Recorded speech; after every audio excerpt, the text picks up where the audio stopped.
Hello, everybody. My name is Jeff Koshin West. We're back again for Integral Transformative Bodywork Sunday School.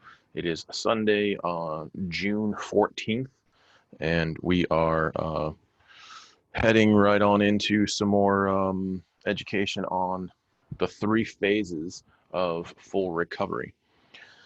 So if you, first and foremost, as you join us for these videos, if you're enjoying these videos, whether you're joining us live or whether you're rewatching this on our YouTube channel, it would be lovely if you can. It's not mandatory. It'd be lovely if you'd like to do any kind of donation to Integral Transformative Bodywork. The options will be lodged in the links below. And we take Venmo and PayPal. Feel free to reach out that way. Our suggested donation is $15, but whatever works for you, it doesn't really matter. If this is contributing to you, that's lovely. If you can't give any money and it's contributing to you, then just pass it on to somebody else. We appreciate that just as much as some of the dollar stuff as well. So please, please, please feel free to donate in whatever way feels right for you. And once again, that's not mandatory. We're just, putting it out there because these things take a little bit of work, and we're happy to present it, and we love the exchange of energy. And so just consider that, and or just pass it on. I love the idea. Anyhow, we gather here because we are wanting to learn a little bit more about Integral Transformative Bodywork. I am the founder and creator of Integral Transformative Bodywork. Every time we meet for these Sunday schools, we are wanting to create an opportunity to share information, share language. This is very much about culture building for the ITB culture and for the ITB community. And we're wanting to make sure people understand what we're talking about when we're talking about a certain topic. A lot of things we talk about here on Sunday schools are pretty important.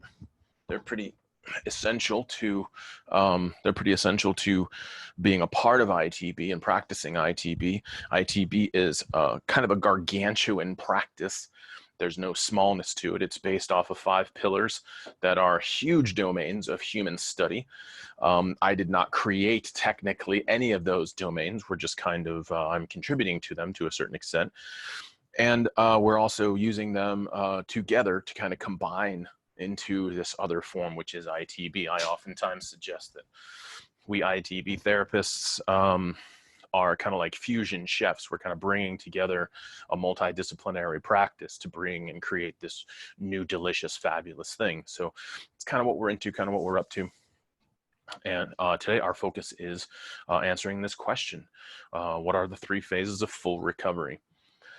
So to begin with, full recovery. How do we define full recovery? Well, I come from a massage therapy background. A lot of us, all the ITB stewards come from a massage therapy background.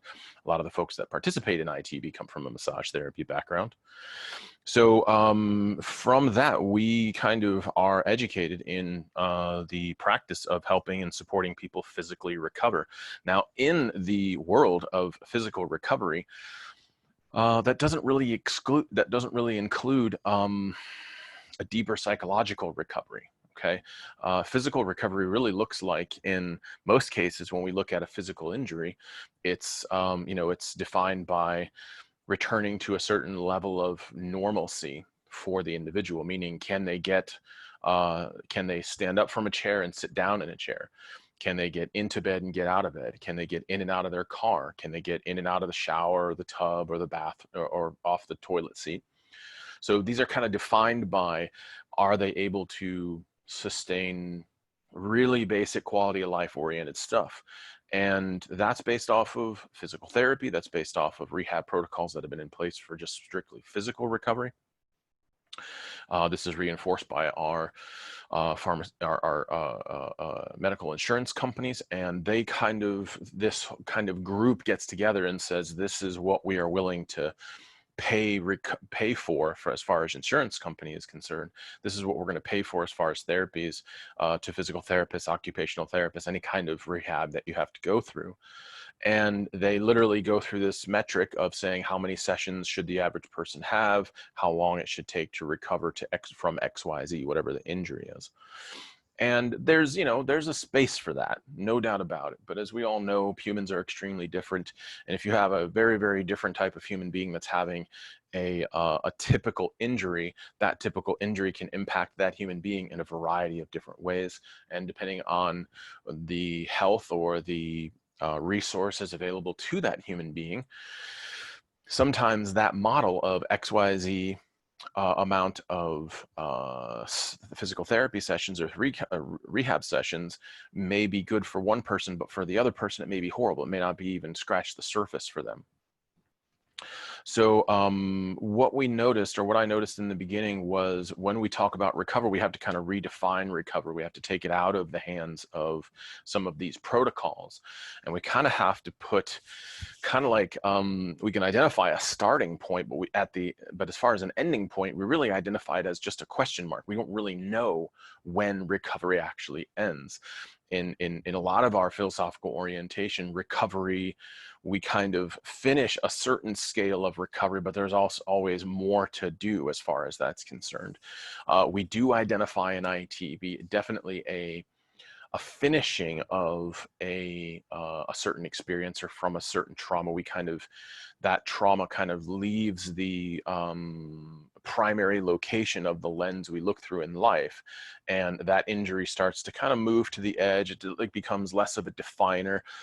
It doesn't hinder our life as much. So I might have, let's say in this experience, we could say something like, I've had a car accident and I have some whiplash in my neck, and I'm able to move my neck a little bit, but I also still get some panicky experiences and some anxiety when I'm in my car and when I'm in and around traffic that's moving kind of quickly. That reminds me of that history of that accident. So along the way with full recovery, we suggest that there will be a time when a person does not feel that anxiety and it doesn't control them all that much as far as that anxiety is concerned, and they're moving pain-free as far as their needs are concerned. And we would say that we're kind of finished with that phase of that story of that recovery, because that incident is no longer defining them. It's not in their face and they're not looking through their injury on a regular basis. It's now that injury and trauma has now moved to the side. It's still there. They know it happened to them, and they've grown out of that injury. Of course, if that's possible within a certain reason. So full recovery was the story of, like, for me, was we've got a goal. And when we talk about recovery, we're not just talking about a physical recovery. Full recovery is the whole enchilada. We've healed from the psychological, emotional kind of stress and agitation of that injury and that trauma. And also we have physically grown out of it. So we're kind of honoring the fact that there is a physical type of recovery that can occur, but we're also not leaning on that alone. We're seeing that there's more to recovery than just being able to, get in and out of your car, get in and out of bed. There's more to it than that. Those things are all good and super duper important, but that's not the only story. So full recovery is the conversation of recognizing that any injury has a psychological component. Any injury. It can be the simplest of injuries in the world. You could get a small paper cut, you could stub your toe, but there's always some type of mental, emotional, psychological connection to that stubbing of the toe or having a paper cut or something like that. These things that we might identify as relatively insignificant, they don't shake our world up the way maybe a car accident would, or a major fall or something like that. So we kind of honor the reality that every injury that happens to a human being has a psychological component. So that has to be included in the conversation of recovery. Now, most traditions don't really all that include that. You go to physical therapy or occupational therapy, it's not really all that included, because that's just not how they roll. That's not their measurement system. Massage therapists definitely are a lot more gray with that. Okay, with massage therapists, we are interested very much so in how are you mentally recovering from this experience? How is your anxiety in relationship to it? And we also understand that in our tradition, we have these things called emotional releases, where we might be releasing a muscle or tension may be changing in the body. And as that muscle tension change and that injury tension changes in the body and starts to soften and open, we can see, you know, a roll of the dice of what kind of emotional content may surface based off of that physical tension. One of the things that we honor very much in ITB is the nature of the fascia and the fascial system. And our science community has confirmed, if there is a physical contraction of the body, there is a mental correlate to it. The fascia seems to be the common denominator between mind and body. This is what got me so excited about it when I first started bumping into it really intensely and started studying it more. This was finally the tissue that was that cross space. Now, we'd always talked about in massage therapy that, you know, our mental state, our psychological state always does have some type of physical contraction of the body. And there's been other studies about that. But fascia really put a fine, I guess, put a really a fine definition to it, you know, put some really clear finishing touches on it, and really went a long way to explaining why that stuff occurred. Muscle has contraction in it because the muscle's made up of a heck of a lot of fascia. So as that fascia and its connection to the psychological self, as that contracts, you have muscles contracting, and vice versa. If I have physical contractions, we notice that the mind can be a little bit less pliable.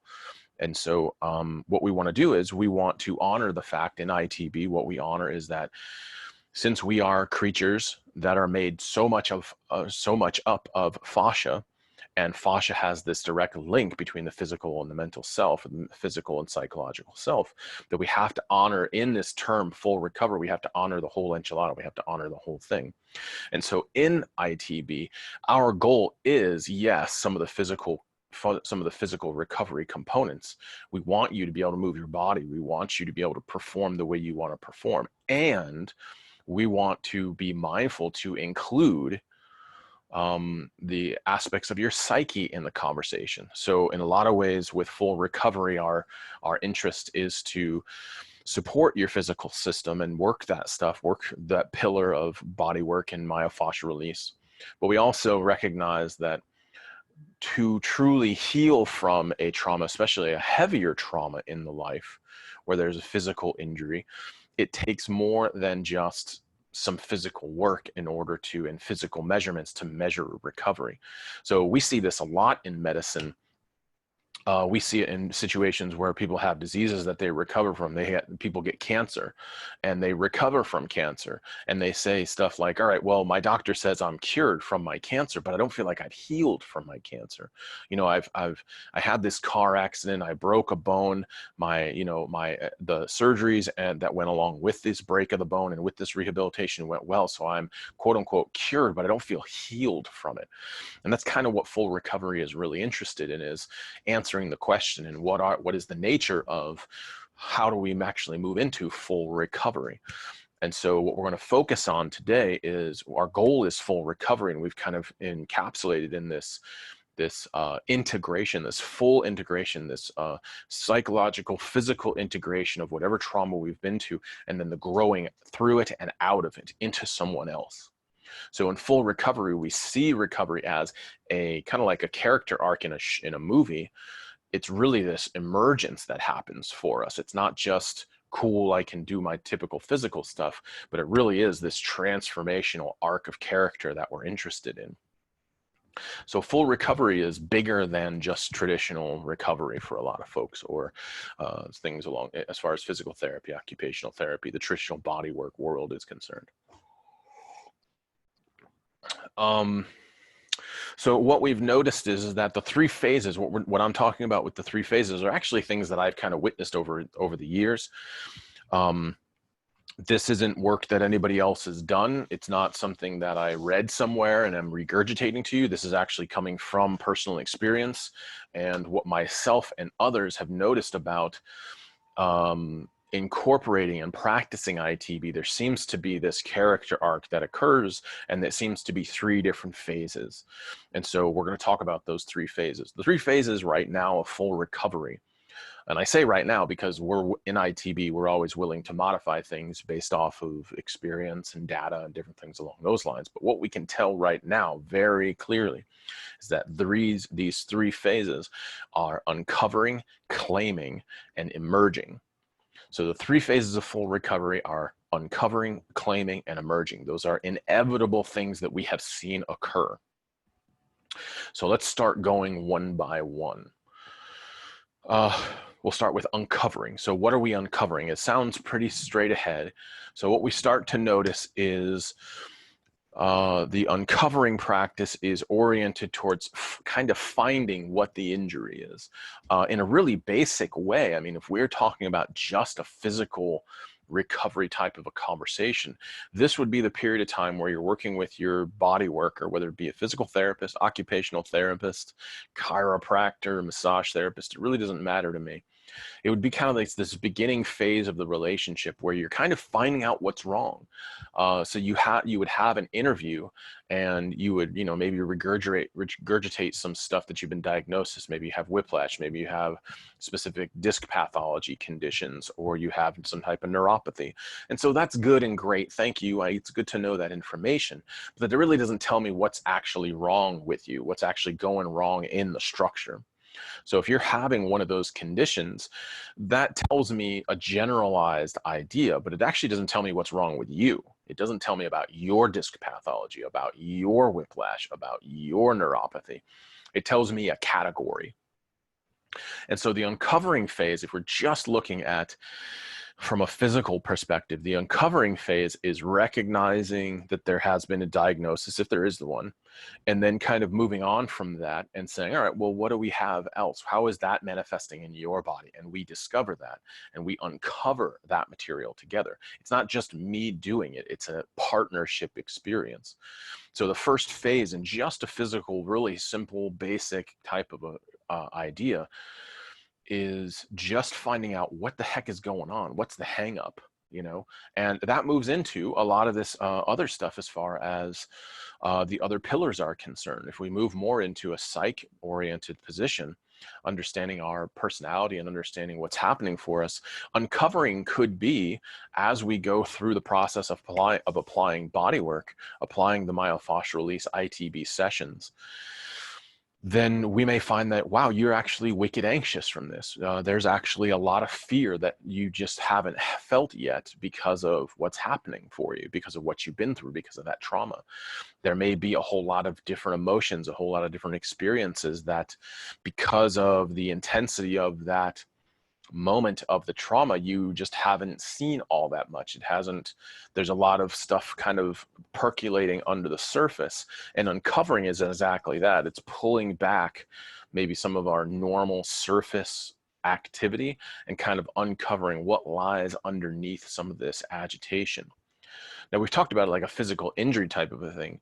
If we take it out of just a physical injury trauma type experience and we bring it into, you are coming to ITB sessions because you want to transform as a person, you want to become a new person, you want to evolve as a person, you want to, maybe realize your whole life, or realize your highest being, or you want to, you've been through some heavy experiences in your life and you're wanting to become a whole person. You may say something like, I'm really interested in investing in my wholeness. I'm really interested in investing in my recovery and in my integration. And I want, to really create some inner balance, and I want to really create, open-hearted life.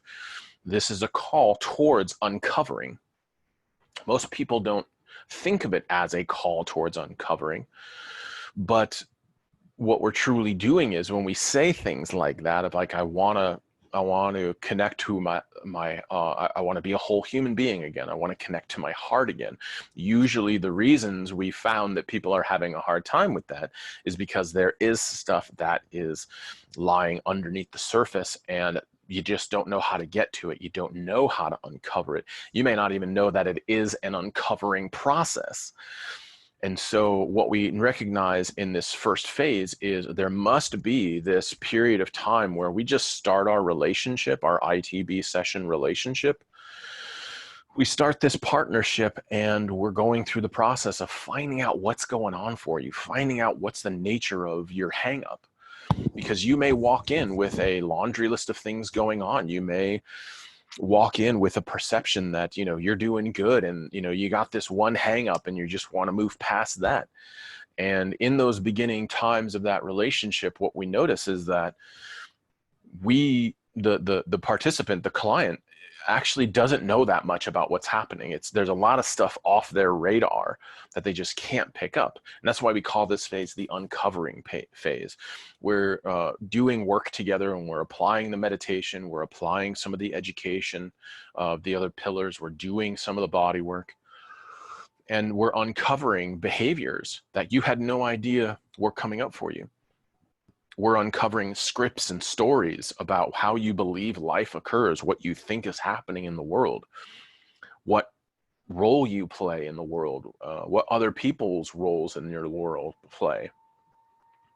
You start to uncover through the beauty of something like when we start talking about the integral map and teaching the integral map, you start to uncover all this information about, holy crap, there's this whole mappable domain of reality of my humanity that I've never made contact with, that I've never been suggested to make contact with.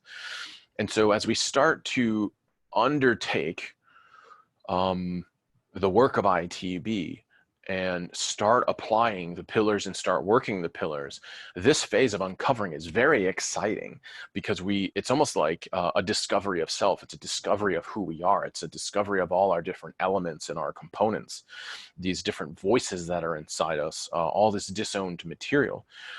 So let me make a couple of comments about some of these things that we'll uncover, things like scripts and stories. Scripts and stories have been around in the conversation of personal transformation, psychology, dream work for quite a long time. So what we mean by scripts and stories in this context of ITB is pretty similar to all of those. And a script is kind of like how you expect life to go. Your belief about how events occur in reality, that's a script. That's the script of your life. Okay, that's the script of your personality. If I ask something along the lines of, you know, who are you and where do you come from? How you answer that question and how you characterize yourself and how you tell the story of you, that's your script. And it's a part of a greater story. The greater story is, like I said, your belief systems, your philosophy about how life occurs, whether life is fair or not fair, whether the universe cares about you or doesn't care about you, whether there's a higher power or not, whether men act this way, women act that way, old people are like this, young people are like that. People in this, economic bracket are like that, and people in that economic bracket live that way. These are our kind of like our philosophies of life and our belief systems, and that creates our story, what we believe the story of life is. Curiously enough, each one of our stories is pretty different, interestingly, because that story is based off of our personal experience, our life past, how we were raised and different things and where we were raised and our perception of how we were raised. So you believe a story about yourself and about existence and about the world, all right? You and I have a belief about how the world works. It's going to be different. Some are more complex, some are less. And your script is how you proceed in the world. Okay, what you say and how you show up in the world, how you've chosen to do that or kind of blindly participated in that. And so in the uncovering phase, what we start to notice when we start to examine our scripts and our stories is we start to examine, is this belief I have about life, is the story I tell about life actually true? Where did I get the stories of life from? Where did I get this script from? How did I come to the conclusion that if I'm born here, and if I have this body, and if I spend time in this way, it's going to end up like this. How do I create those dots in that storyline? And this kind of speaks to, am I worthy of success? How do I build success? How does goodness occur? Am I a good person or am I a bad person? Are those good people or are those bad people? And so these are kind of our stories. These are our beliefs. This is our philosophical orientation. And in ITB, what we want to do is we want to kind of pull the veil back on that. And we want to ask the question, not because we don't, we're judging everything as bad. We want to ask the question of, are these beliefs true? Are these perceptions true? Is this philosophy of life true? And how much of it is true and how much of it is wrong? How much of it is partially true and how much of it is total bullshit? So we want to kind of be wakeful and mindful to that stuff. And the reason we want to do that is because we have noticed, we're not the only ones in ITB, but we have noticed, the human potential community, the psychology community has noticed as well. What we start to notice is that a lot of your beliefs, a lot of your perception, a lot of your philosophical orientation comes from your guardians, and it comes from the education you got as a young person. And that means that some of the philosophical views that we're walking around with are philosophical views based off of a 5-year-old's perception of reality, based off of a 10-year-old's perception of a lesson that we are given by an elder or by a teacher or something like that. And we really want to ask the question of, did that 5-year-old really see things clearly? Did I hear that correctly? As a child, did I actually hear these lessons correctly? Children have a tendency not to be discerning, okay? Children have a tendency, especially if they're getting love from their parents or getting a certain flavor of relationship with their parents. We're really going to latch on to how parent does life. That's the nature of a lot of kids, is they kind of just follow how the guardians occur, how the guardians live life. The children will automatically oftentimes follow this method or follow this mode of being of the guardians. And that means that there is a lot of behavior that we as young human beings just pick up and we never question. And so in the uncovering phase, when it comes to stories and scripts, that's the whole point of the thing, is to find out, did I actually pick that mode of being, or did I just like play along because this is what we did as a family? Did I consciously choose to see the world this way, or this group of people a certain way? Or is it just what I saw being modeled by my guardians? So you can see the value of this, but also the discomfort of this is that we will have to start looking at our history and start uncovering, what do I believe about the world? And I need to pay attention to, are these things true? At what age did I adopt this philosophical view? At what age did I agree to, maybe usually blindly, how did I agree to go along with this way of being in the world? So when we start to look at stories and scripts, it really points back at our history, and it starts to ask the question of, how are we living? How are you doing your life? And are you doing your life based off of good information or shitty information? Am I doing it based off of a healthy relationship I had with a guardian or with a teacher, or is it based off of a poor relationship to a guardian or teacher? So in this uncovering phase, like I said, it's very exciting because you're discovering all these cool new things, but you're also discovering, oh my goodness, how misled I was. You're also discovering in the story and script phase you're also discovering you're also discovering your fabrications. You're also discovering incorrect kind of lies you've told about reality, or lies you've been living about reality. And that's not fun. Okay, that's definitely why a lot of people feel uncomfortable when they do a lot of internal work or a lot of therapeutic work. is because they start to come to the conclusions of no matter how good of a person they are, how good of a person other people think they are, what we start to notice is that there are definitely stories and scripts running inside of us that are less than loving, that are sometimes downright brutal and cruel. There are stories and scripts inside of us that are oftentimes downright lies, complete fabrications of a different age,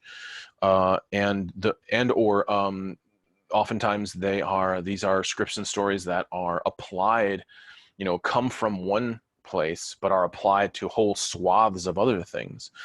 So they can oftentimes be very poor perceptions of reality that may be accurate in one context, but are completely inaccurate in other broader contexts.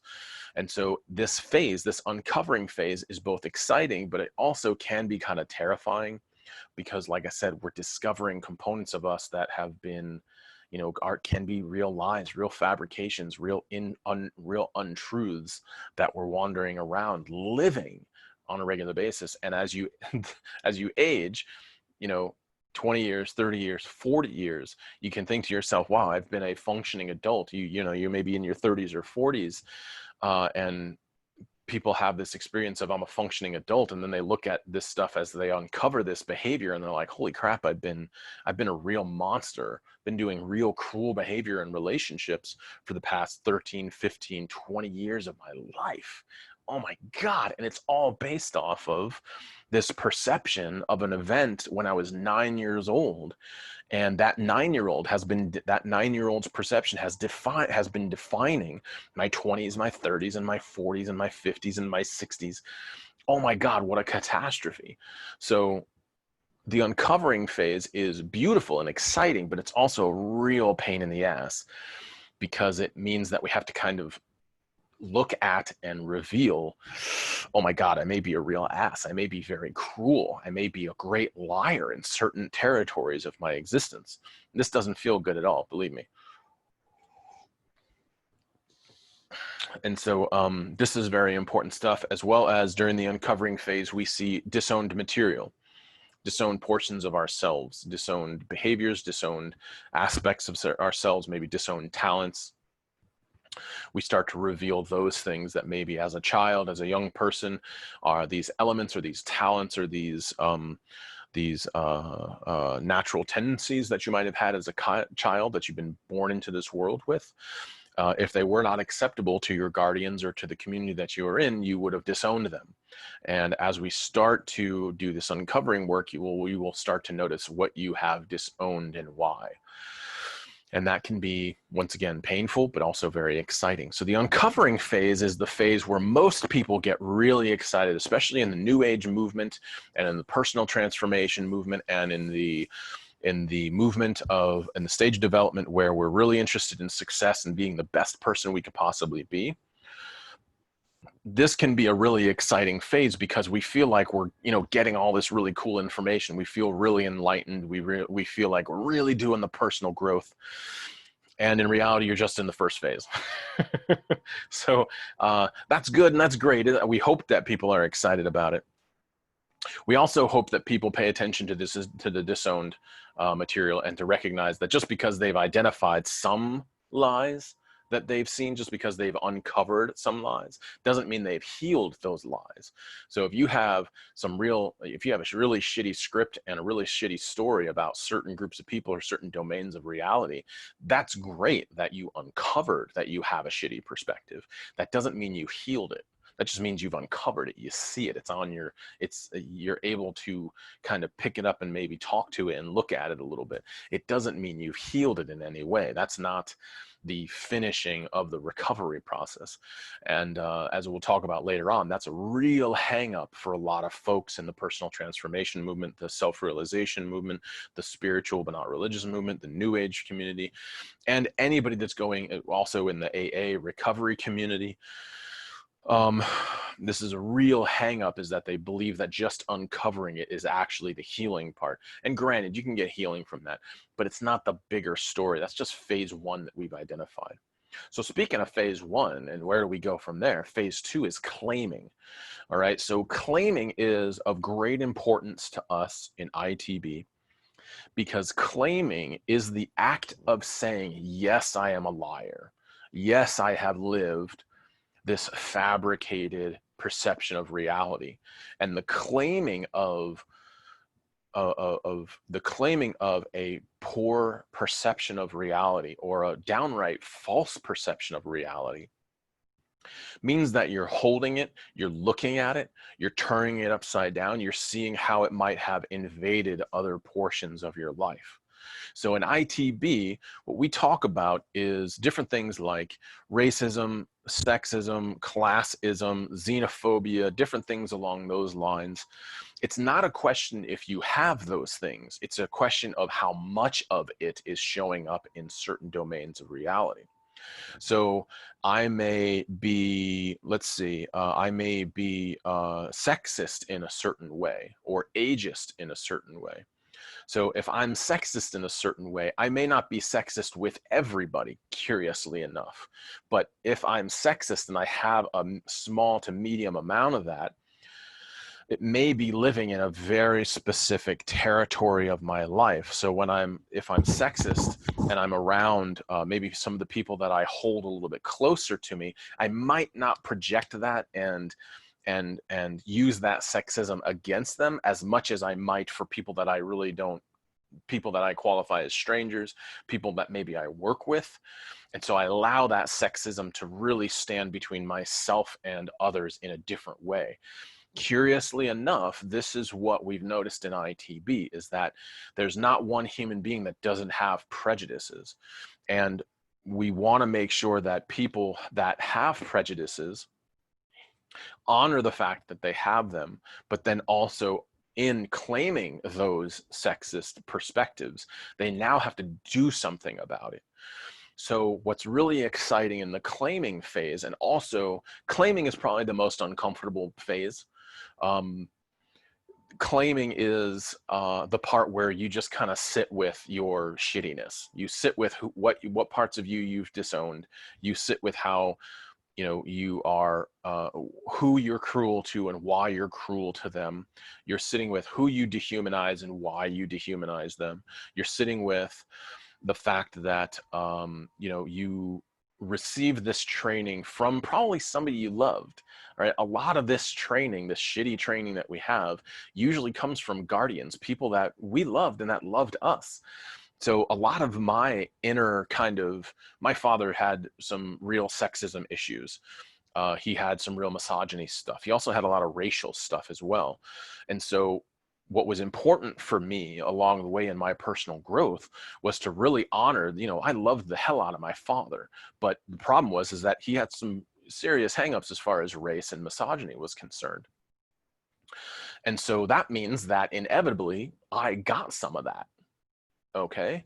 And that was a culture actually in my family. And so it doesn't really decrease the fact that there was love there or decrease their love for me. It just means that inadvertently, because of their shittiness, because of my father and mother's upholding of certain misogyny perspectives, that got on me. That naturally started to live in me. And that's a difficult thing to hold because I got that from two people I deeply love.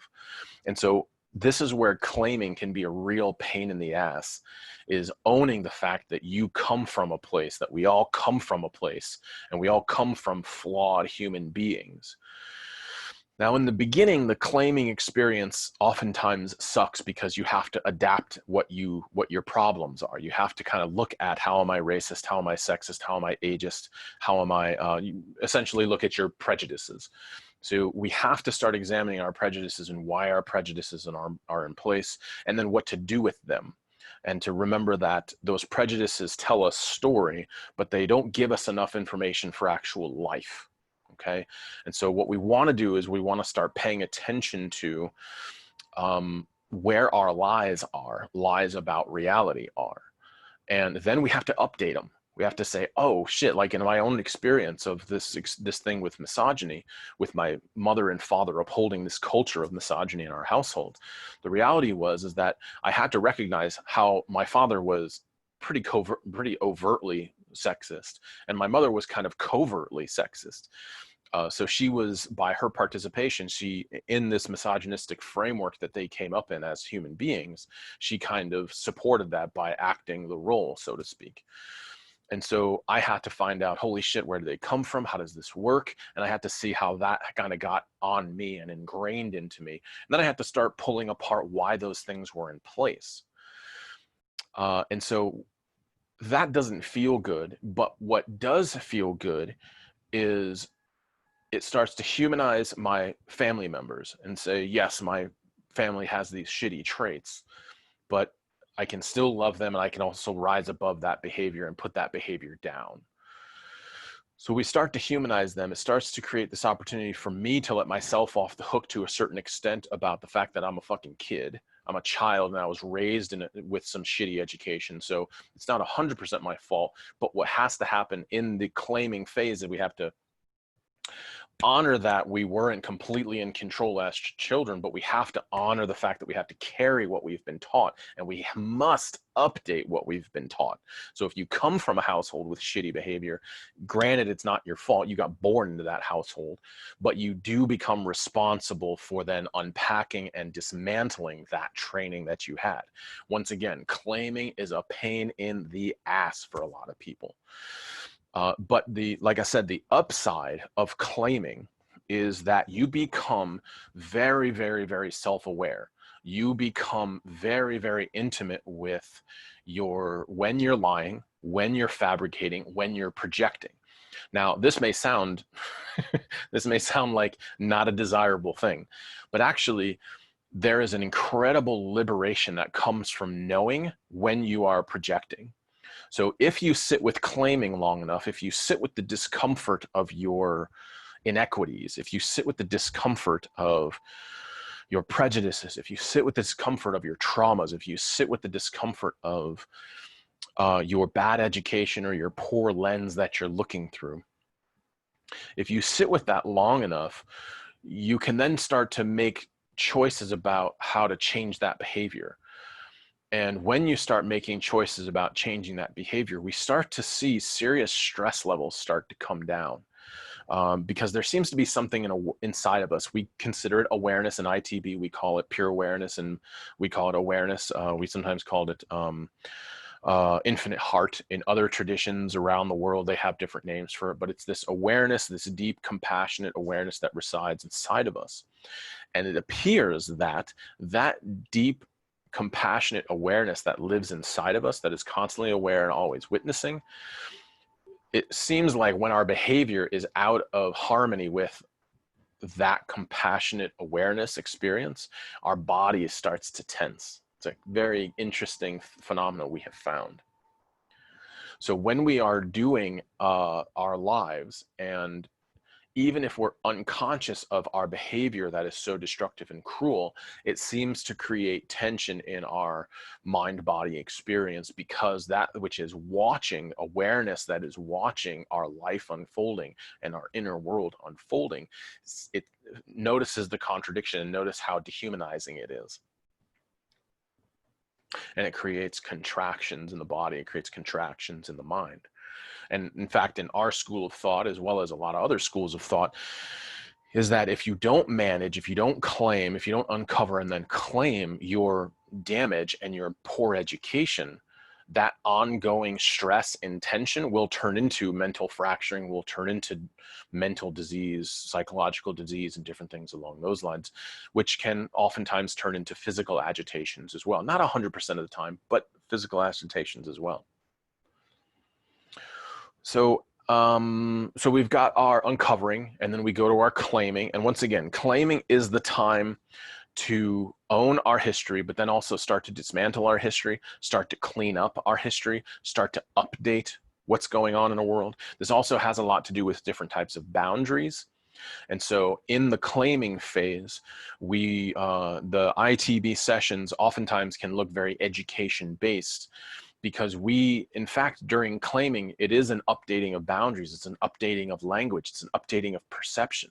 We humans have a tendency that if we do not change our language in relationship to our perceptual discoveries, we don't quite live it then. Okay, so another way of putting this is, if you make a deep insight, but you don't change your language around that deep insight, if you don't spend time articulating and clarifying that deep insight, it kind of just disappears.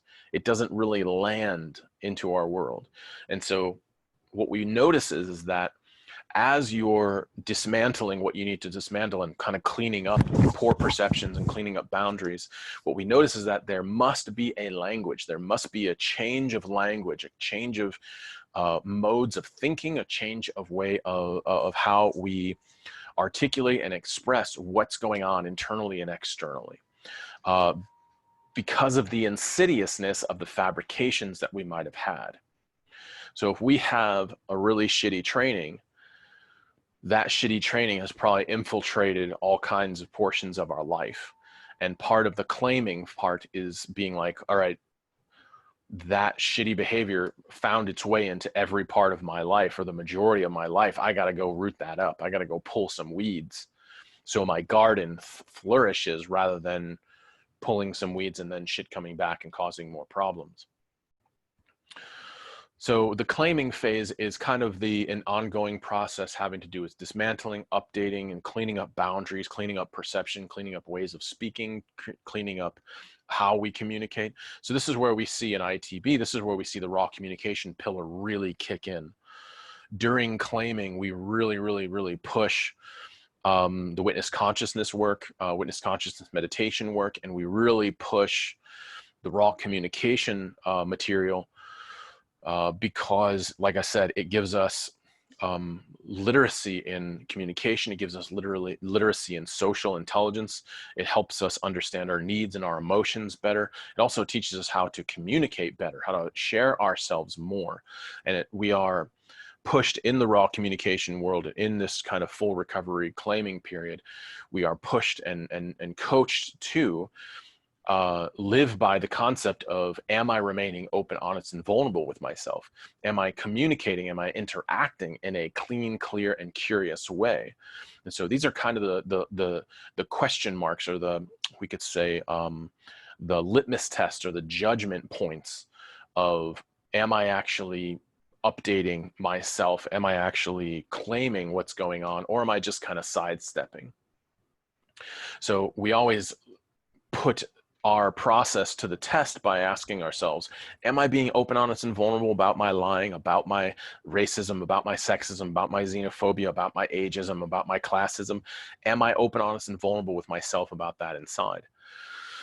And then, am I dismantling that and working with that and creating new boundaries and new relationship to that? And am I now learning how to communicate clearly, cleanly, and curiously as I go through my process of making relationship with anything?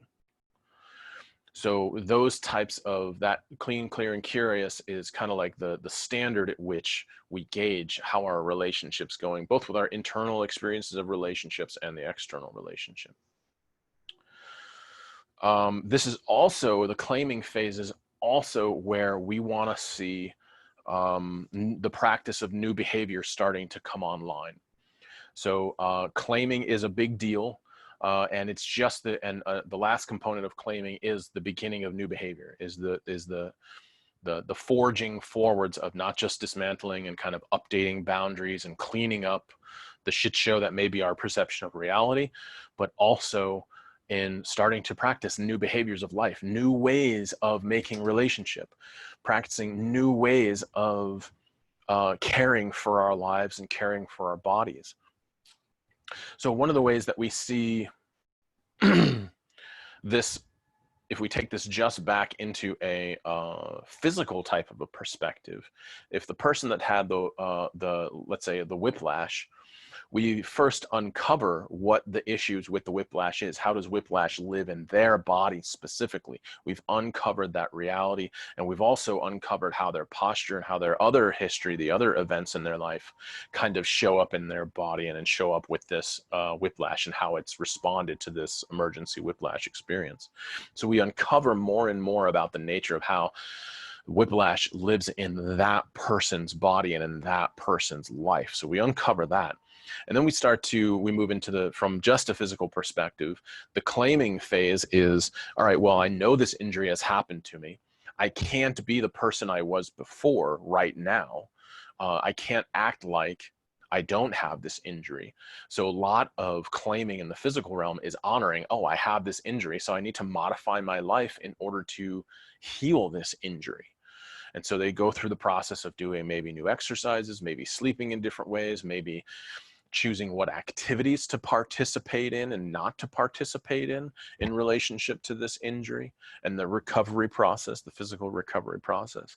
So they're having to update and clean up how they live with this current injury that they're dealing with, and know that they must honor it now, and that as they heal more and more and make their progress, they can maybe return to some of those activities, or maybe not, depending about the severity of the situation.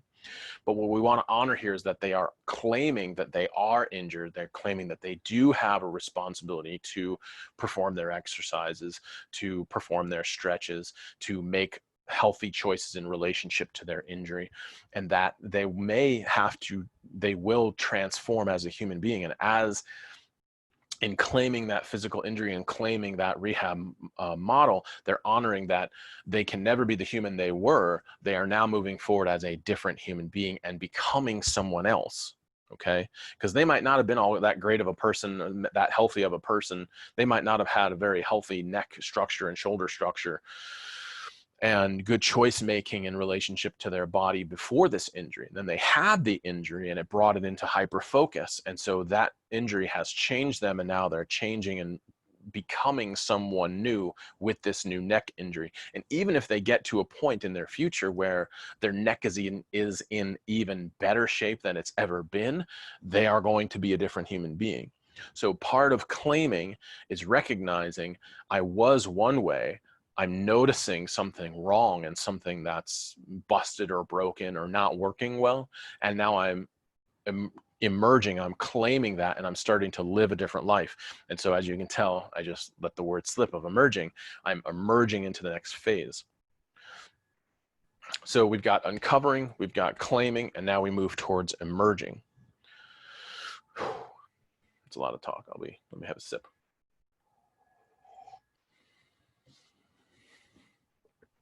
All right. So when it comes to emerging, emerging is the last phase that we identify at this point in time. Emerging is really kind of, before the 3 phases showed up in ITB, I used to say there's 2 riddles that have to be answered in recovery, in full recovery. And the first riddle is, why can't I be who I was before this injury? The second riddle is, who am I going to become after this injury? So these are both riddles specifically. I don't say they're questions, I say they're riddles, because you have to, in a riddle, you have to deduce, you have to induce, you have to kind of pull things apart, you have to redefine, and you have to kind of come to a conclusion on your own about the process. And it's kind of an earned thing. Riddles are earned. They're answers that are earned based off of a trick question. Because I can tell you the answer to these. If it was just questions, it would be like, oh, well, you take, that question, I'll give you the answer and I'll understand it at that point right away. But they're not, they're riddles. So if I say, if the first question is, why can't I be the person I was before? I can say, well, there's no going back. Your body has forever changed. And it's just a matter of who you're choosing to become. I can tell you that answer, but you won't embody that answer. You won't actually get the nature and the essence of that answer. So it's not really a question, it's a riddle you have to earn, a riddle you have to discover. So as you discover through uncovering and claiming, you discover, I can never be the person I was before the trauma. I can never be the person I was before the injury. I have to live with what's happened. And I have to then, if I'm never going to be that person again, that means I'm turning into something else. And that's the second riddle. That's the second answer to the riddle, which is, who am I becoming? Who are you becoming? I have no damn clue. We've got to discover that. That's the actual answer to the second riddle. Nobody knows who you're going to become. You don't know who you're going to become. So in true transformation, most of where we arrive at is kind of a surprise. We're like, holy shit, I didn't know that was going to happen. So we used to say there were just the two riddles, and so we had to clean it up a little bit. I had to clean up the language a little bit more, and now we have these three phases.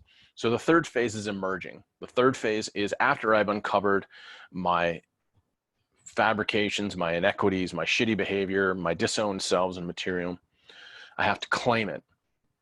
So if I've disowned my creativity, I have to start claiming my creativity. I have to start actually being creative. I have to start considering what my creative side wants to do in a certain lifestyle experience.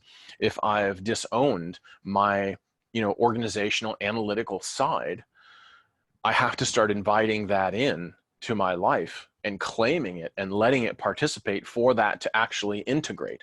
I can't just sit around and say, oh, look what I disowned. I disowned my analytical organizational self.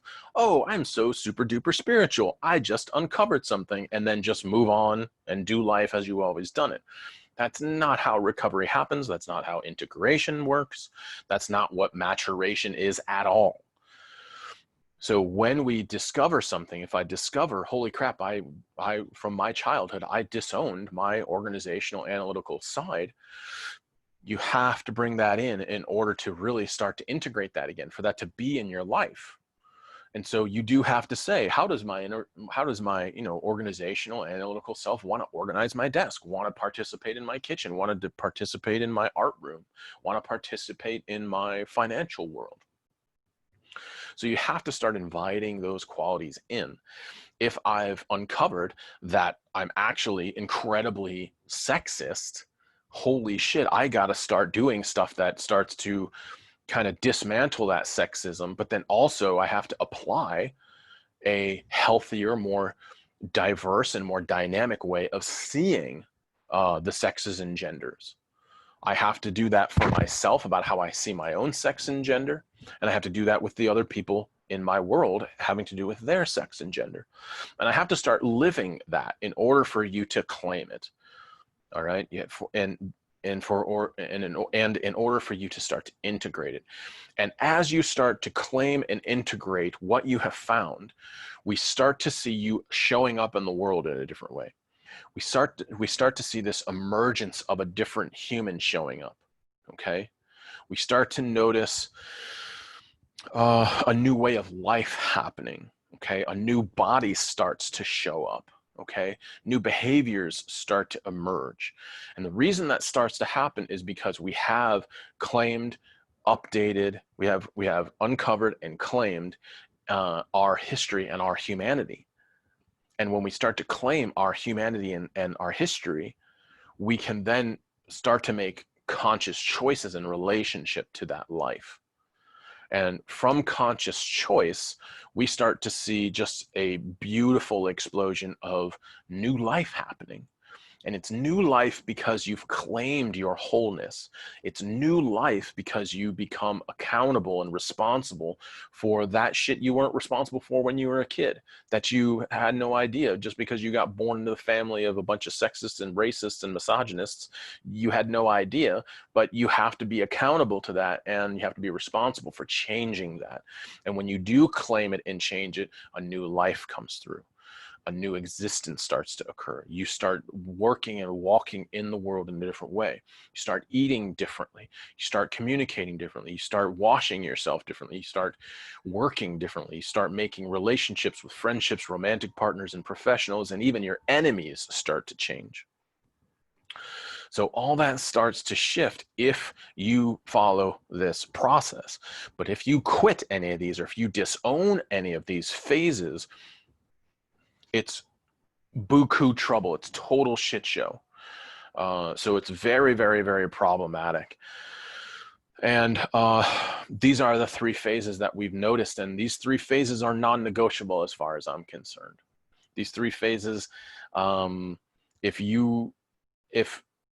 we are human beings that claim to be quote unquote doing the work, being, working towards having a spiritual life, working towards, creating peace in our environment, creating wholeness, creating, health in our environment.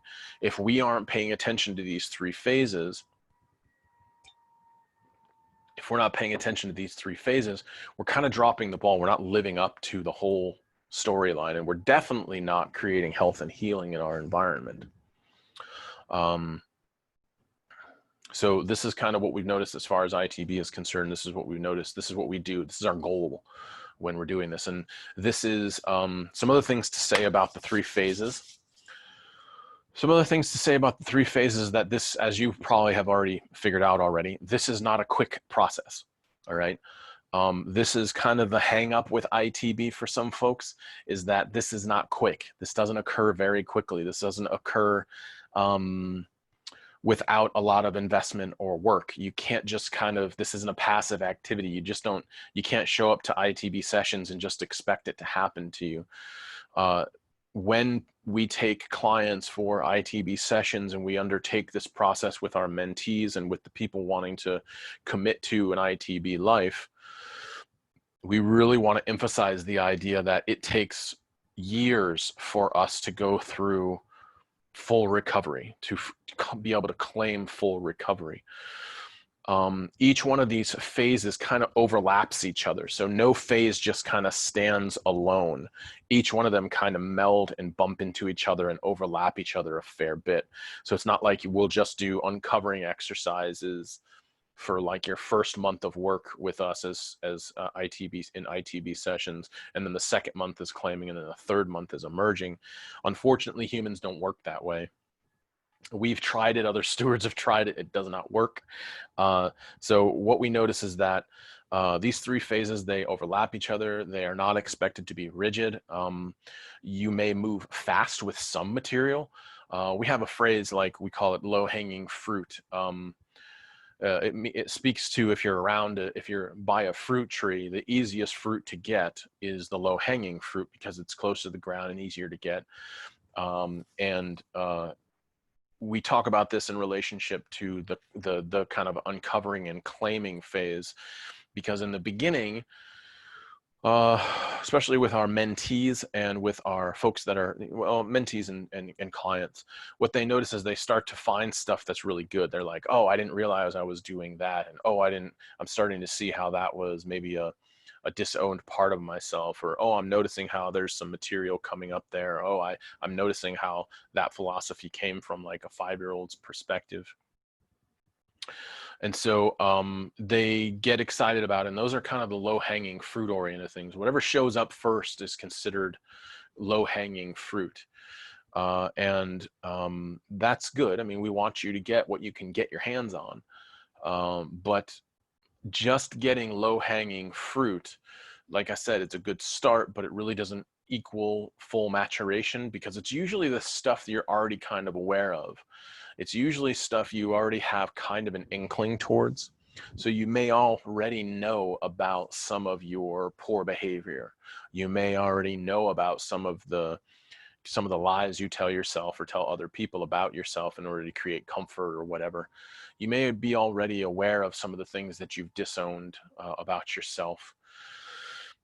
You may already know some of the things that you're probably very aware of, some of the things that are relatively easy for you to view that are probably not good behaviors and not good things to do. So those low-hanging fruit are good, but they really don't equal long-term changes. And we've also found that just getting high on low-hanging fruit doesn't make full recovery.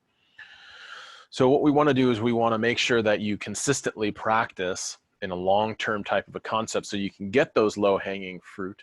You can practice the claiming. You can practice the work that's needed for claiming. Remember, we talked about, in the claiming phase, it's very much about dismantling boundaries. It's very much about cleaning up boundaries and language and behavior. It's very much about updating it and then reclaiming power in relationship to these things.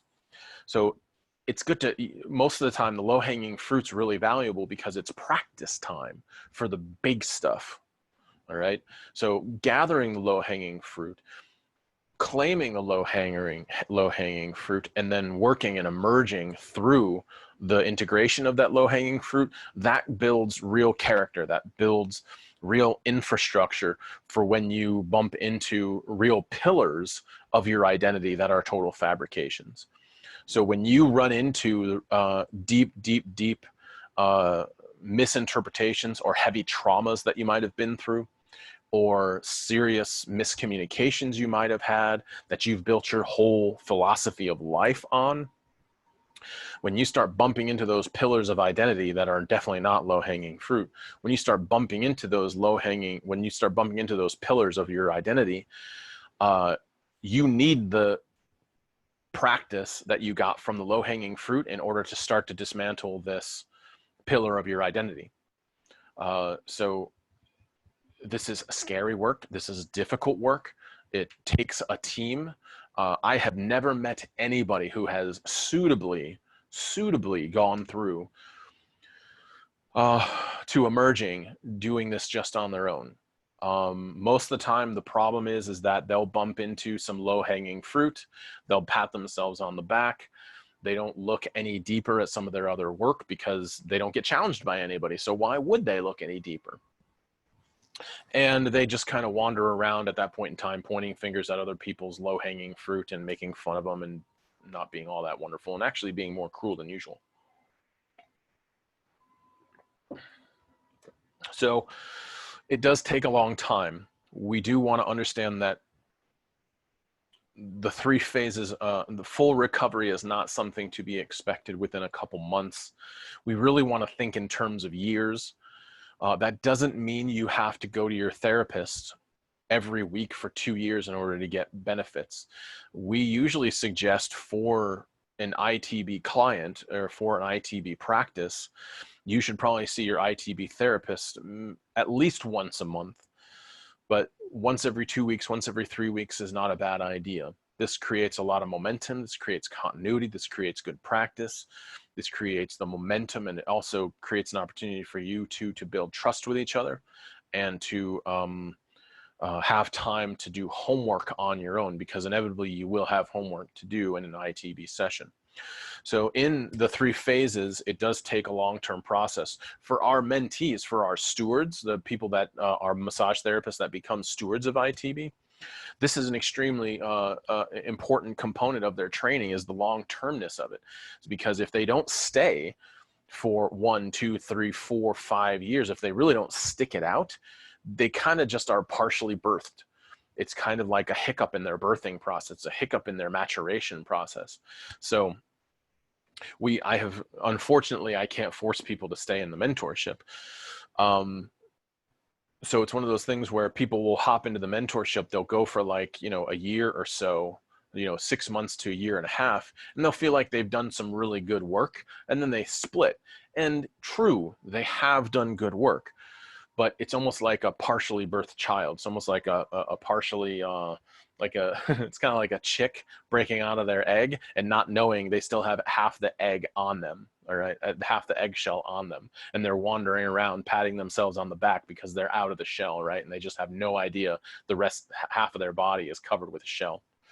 So it's one of those deals where this is why we commit to this for our stewards, since they're the medicine carriers of ITB.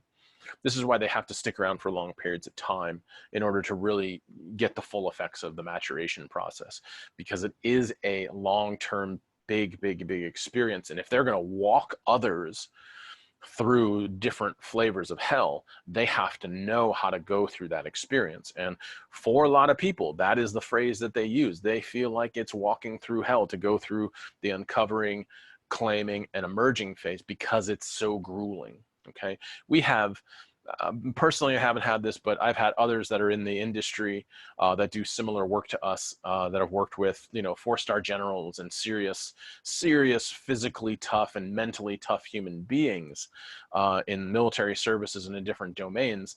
And they claim that this work is more difficult than anything they've ever done. So know that if you take up this practice, it's not easy, it's not simple, it's a big deal. Okay. Let's see, something else. What else do we want to talk about as far as the 3 phases are concerned? We don't want to get hung up on any one of these phases. All right, like I said, these aren't rigid steps to go through. These aren't rigid territories. They kind of overlap each other. But also, we don't want to get obsessed with one while we're there, or we don't want to get obsessed with one before we've gotten there, which means that we don't want to get obsessed with just uncovering. As I mentioned, uncovering can be very exciting because you're kind of discovering new things about yourself. So what we have noticed is some people get very excited about they just get high on discovering themselves on a regular basis. And that can feel really good, but they never actually move into claiming, and they don't actually spend time with the discomfort of the claiming and of the remodeling and of the dismantling and the change of language. So it's really easy for some folks to really enjoy uncovering, really feel phobic about claiming, and then wander around thinking they're in the emerging phase because they just get so high from discovering themselves or uncovering information. So there's a bit of a hang up there. But also it can be another way around. People can get very high on the discomfort or the sadness of an experience of claiming. They can get very wrapped up and spiral into guilt, into different things like that, guilt and shame when it comes to claiming. So instead of truly claiming, they kind of get high on the emotional charge they get with claiming, and that's not healthy, and that's not helpful either. So we want to be kind of careful as far as that's concerned. And then we have another group of population that are usually pretty successful and dynamic people, and they swear because they're so smart, because they're so sophisticated, because they've always been so successful in all the different types of things that they've tried. They suggest that they don't have to spend as much time uncovering and claiming, and they just do all their work in the emerging world. So they're constantly emerging. They're constantly choosing a new life. They're constantly building new worlds. They're constantly, adventuring into other territory. And when you really corner them and talk to them about their uncovering practice is kind of empty.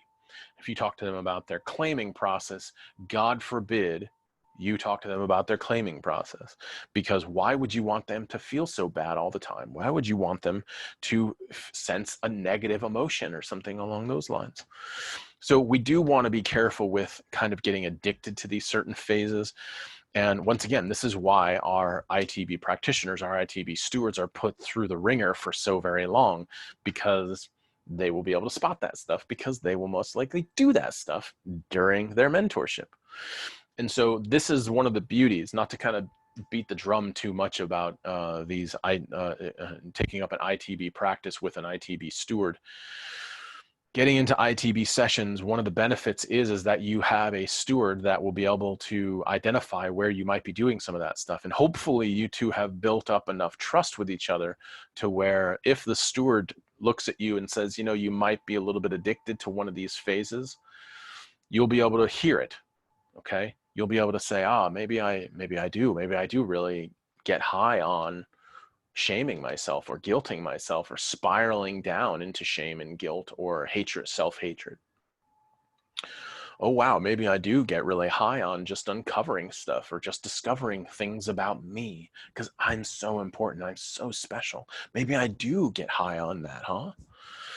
And of course, maybe I do get high on emerging. Maybe I really don't spend enough time really sitting in and thinking about this new behavior that needs to come through. Maybe I haven't spent enough time uncovering and claiming and learning new language, learning new modes of being, learning new behaviors of care. And maybe I'm just kind of missing that I actually am not emerging. I'm just pretending that I'm in the emerging phase. So this is one of the benefits of having a steward, of having a teacher of the ITB tradition, because because of their experience, they can start to identify some of this stuff and are deeply intimate with these things, and also won't give you shit about it because they've done it. All right. It's totally human for us to get high off of these things, it's totally human for us to make mistakes in the uncovering, claiming, and emerging phases. It's totally human to do it. So because if you're sitting with a steward, they're not going to be all up on your back about it because they know it's part of your humanity, but it's also the responsibility of being a human to dismantle that stuff, to not to continue to do stuff, and to be mindful about not continuing to do that stuff. So these are the 3 phases of full recovery. If there are any questions at this point in time, we'll kind of take a pause and see if anybody wants to has any questions or has any thoughts, feelings, comments coming through.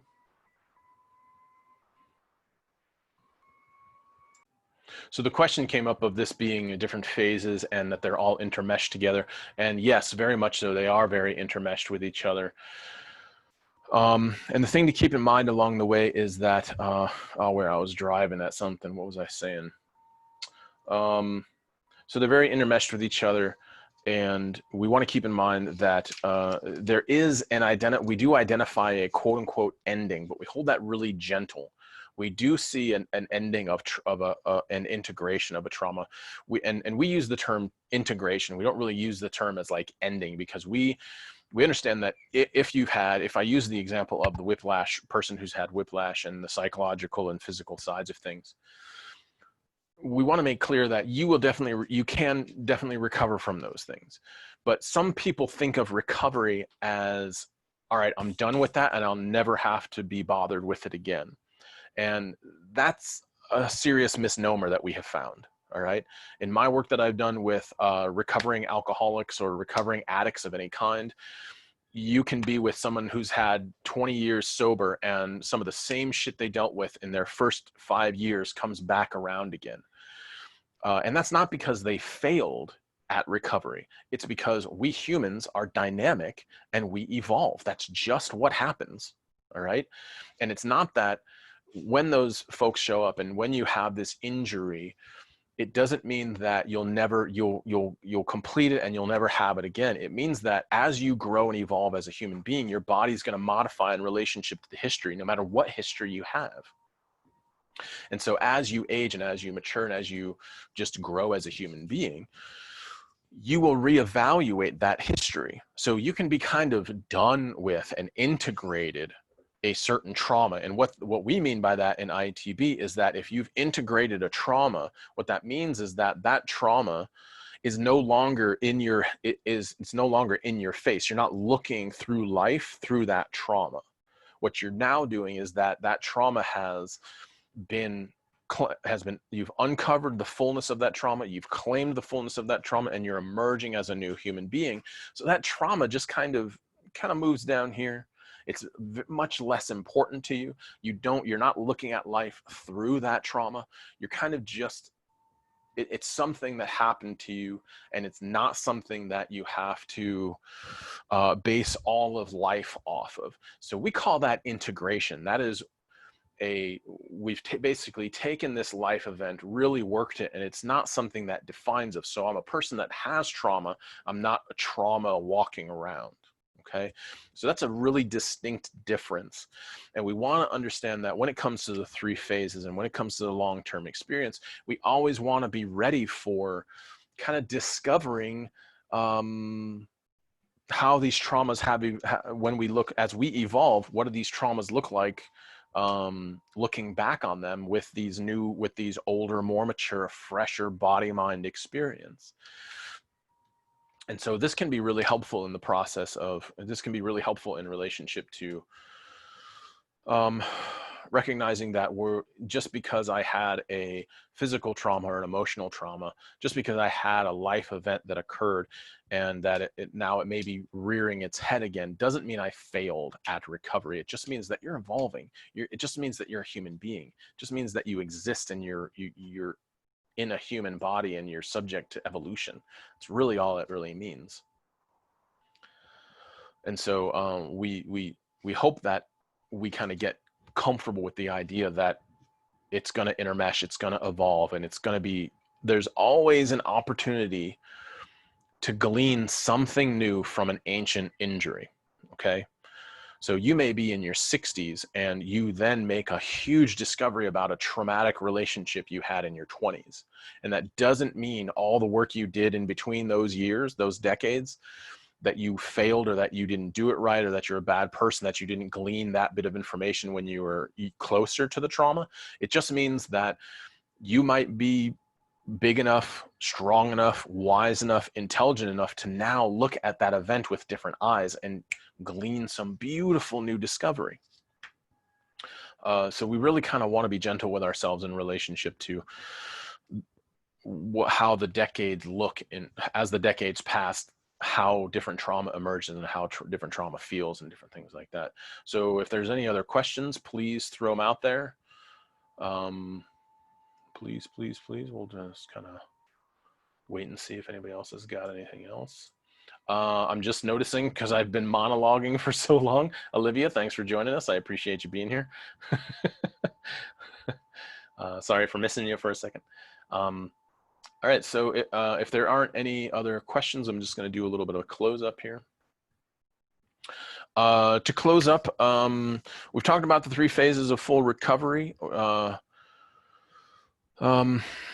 This will be recorded for you to use again in the future.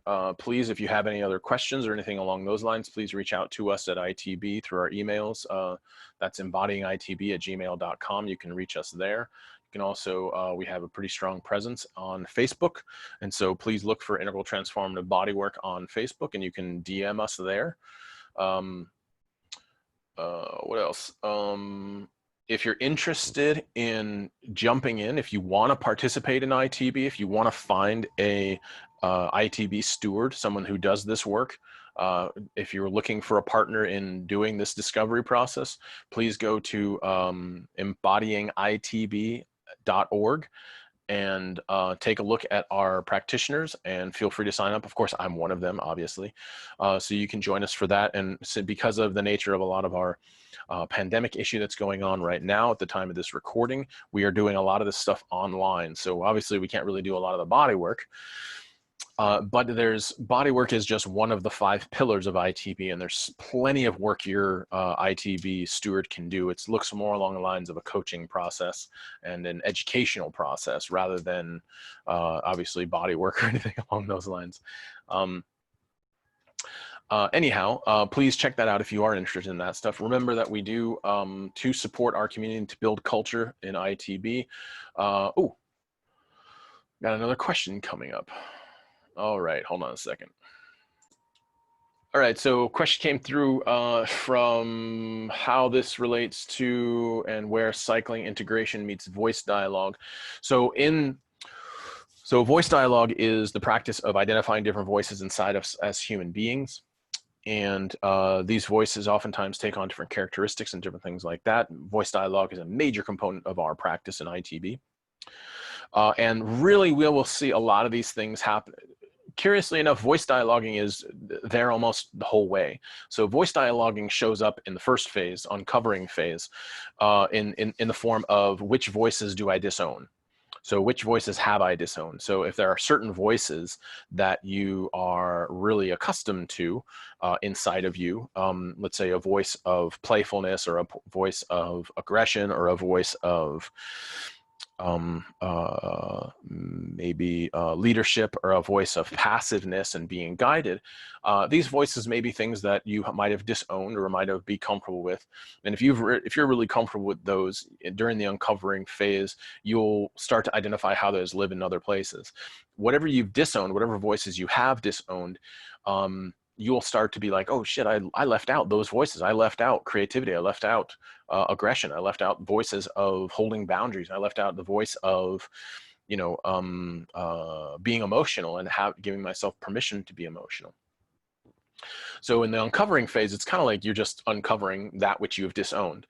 When we move up into the claiming phase in voice dialoguing, we work with these voices, and these voices are very much about, all right, well, how does this voice live in my life? How does this voice, whether it's claimed, whether it was uncovered or I knew about it or had some damage in it, how do these voices actually show up in my world?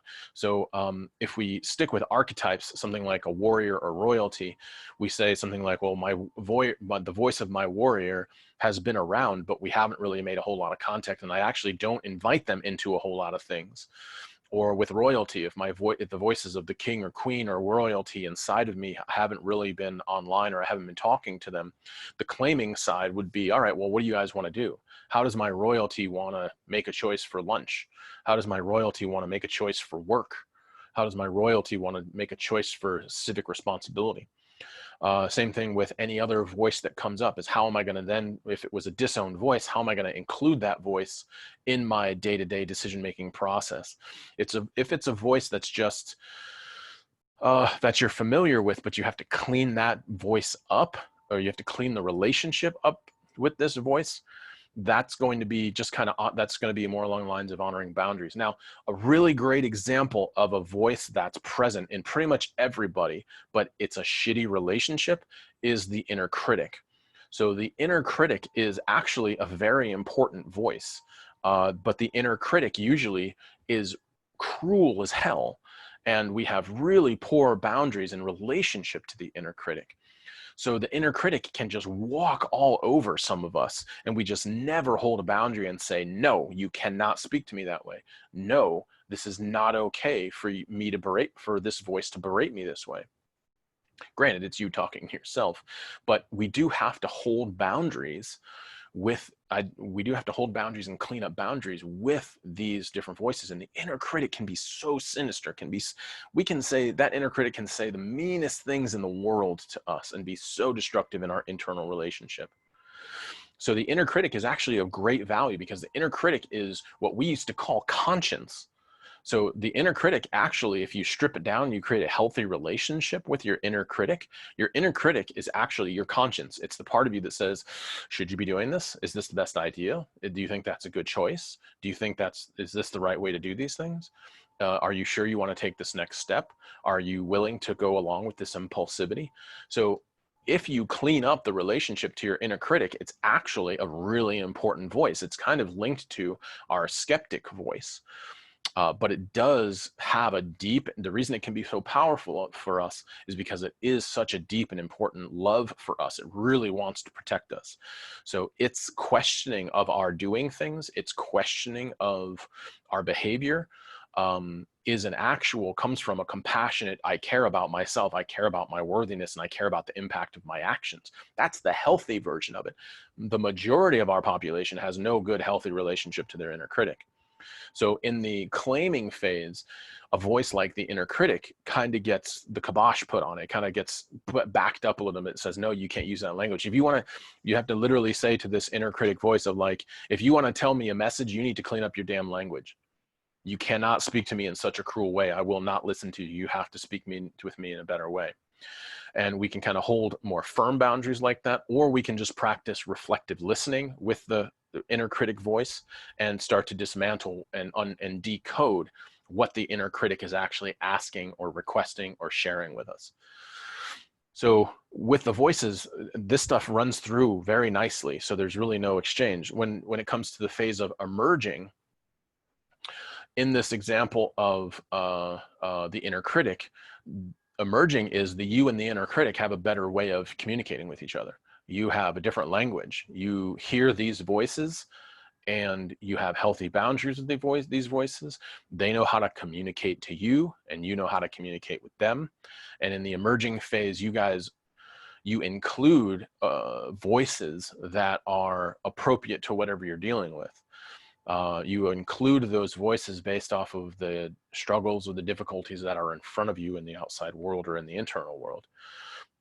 So an example of that would be if I'm trying to build my business and I'm having a hard time having energy or getting rest, you can then, from the emerging phase or from that phase of full recovery, you emerge, and your emerging behavior is you're talking with those different voices and finding out what's your hang up. What's going on? Why am I having a hard time rest? Why am I having a hard time having energy to do this thing I love to do?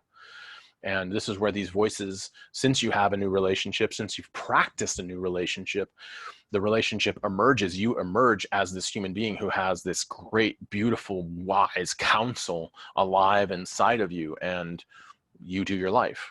So I hope that answers your question for you there. It's a good question about it's a great way of kind of applying that idea.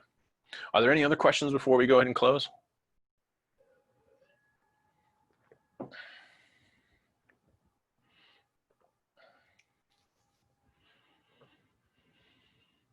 All righty.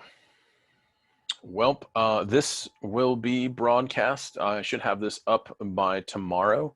So once again, you can go to our Integral Transformative Bodywork YouTube channel, and this, as well as a lot of our past Sunday school classes, will be up. If you've been around for this, you can tell lot of what we talk about is nuanced, and it takes explaining, and it takes examples. And so that's why each one of these videos are oftentimes pretty long. I think the last one we did was 45 minutes, and I think that was a record. So these lectures do take a while, but they take a while because there's a lot of nuance and because there does need to be some exchange of information. So please stick around. It's just a wonderful opportunity to learn stuff together. So I hope you guys enjoy them. All right, we're going to go ahead and sign off. We will be back. Oh Christ, what's next week's? Okay, next week's Sunday school, that's going to be July 5th. Next week's Sunday school is going to be the origin of shadow and what we mean by shadow work in ITB. Shadow and shadow work is one of our foundational practices in ITB. We have 2 foundational practices in ITB. One of them is shadow work. One of them is witness consciousness meditation. So please tune in for that next one if you can. And once again, it'll be Sunday at noon, every Sunday at noon from 12 to 2-ish. We kind of leave that open a little bit. And so please join us again for that stuff, and look for this posted on the next YouTube channel. So thank you very much for your time, and we hope to see you again. All right.